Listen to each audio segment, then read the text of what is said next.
நிறைவேற்றிருக்கேன். என்னோடய world cup தான் என்னோடய ட்ரீம். ஸோ என்னோட ட்ரீம் மட்டும் இல்லை, எங்கள் அப்பாவோட ட்ரீமும் அதுதான்.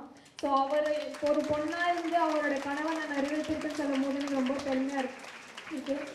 ஏன்னா எங்கள் அப்பா வந்து நிறைய பேசியிருக்காங்க, எதுக்கு பொம்பளை பசங்க பின்னாடி தான் போகணும் அப்படிலாம் நிறைய பேசியிருக்காங்க.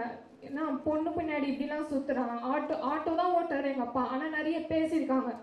எங்கள் அப்பா எங்களுக்குள்ளே சொன்னது, என்னைக்கா இருந்தாலும் சாதிச்சு அவங்களுக்கு நம்ம யாருன்னு காட்டணும்னு சொன்னாங்க.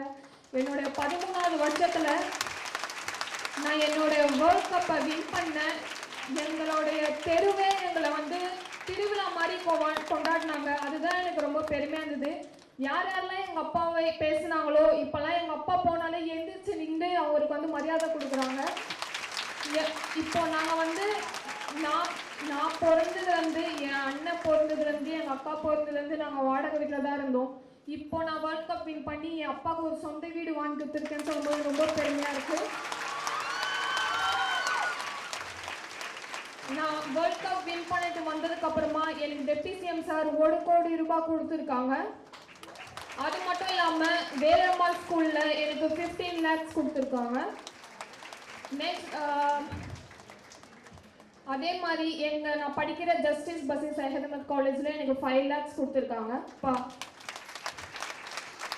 எல்லாரோடைய பெற்றோர்களும் வந்து கஷ்டப்பட்டு தான் நம்மளை படிக்க வைக்கிறாங்க.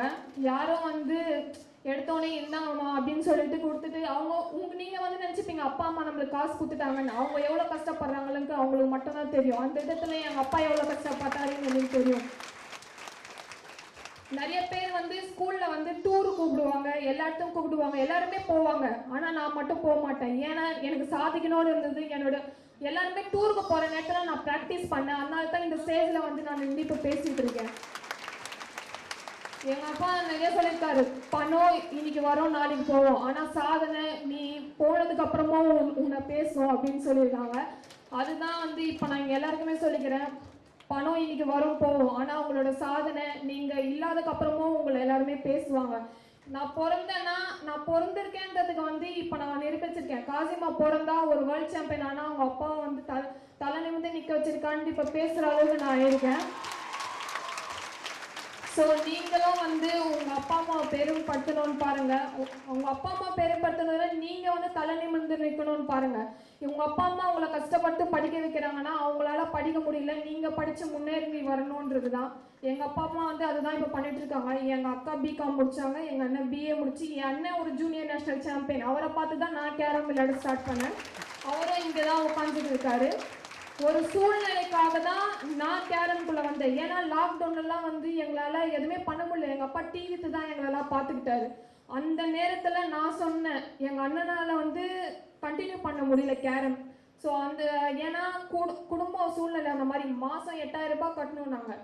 ஸோ அதுக்கப்புறமா அங்கேருந்து வீடு ஷிஃப்ட் பண்ணி வேறு வீட்டுக்கு வந்து, ஓடு வீடு தான் நான் இப்போ இருக்கிற வீடு, அந்த வீட்டில் தான் நாங்கள் 2 வருஷமாக இருக்கோம். ஸோ நிறைய வந்து ஸ்ட்ரகிள்ஸ், நிறைய கஷ்டம்லாம் இருந்தது. அந்த நேரத்தில் நான் சொன்னேன், அண்ணனால் முடியலப்பா, உங்கள் கனவை நான் நிறைவேற்றி காட்டுறேன்ட்டு என்னோட 13வது வருஷத்தில் நான் வேர்ல்ட் கப்பை வின் பண்ணி எங்கள் அப்பாவோட கனவை நான் நிறைவேற்றிருக்கேன். ஸோ நீங்களும் உங்களுடைய யாருக்காகவும் உங்களுடைய எய்மையும் உங்கள் கோலையும் தயவு செஞ்சு விட்டுறாதீங்க. ஏன்னா வந்து யாருனாலையும் நீங்கள் உங்களை கனவை விட்டீங்கன்னா அவங்க ஹாப்பியாக இருப்பாங்க, ஆனால் உங்களுக்கு வந்து அந்த கில்ட்டி ஃபீல் இருக்கும். ஸோ நீங்கள் இருக்கிற வரைக்கும் உங்களுடைய அச்சீவ்மெண்ட்ஸையும் கோலையும் யாருக்காகவும் விட்டுக்காதீங்க. நீங்கள் வந்து ஃபுல்ஃபீலாக போகணும்னு பாருங்கள். தேங்க்யூ.